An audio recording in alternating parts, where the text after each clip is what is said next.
How a mobile app is developed.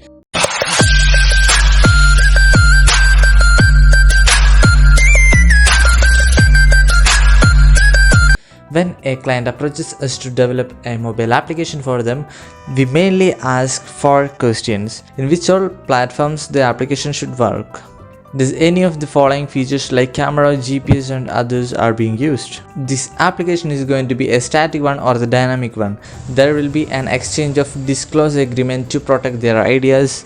After creating a brief documentation of the application, it is moved to the designing part. The application is being designed either in Figma or in Adobe XD.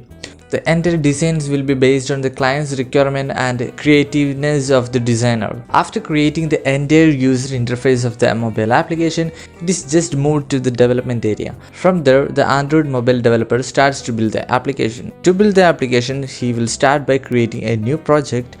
Every application has mainly 2 phases, one is the user interface and one is the backend. And the user interface is being created using the XML language as per the design given by the designer. And the backend part of the applications will be developed in the Kotlin language or Java. The most modern Android applications are being developed in Kotlin language. After implementing the necessary features and creating the entire applications, the applications will be built as an APK. Then it will be sent for testing purposes. After the successful testing, then the developer will take a signed app bundle to publish the application in Google Play Store.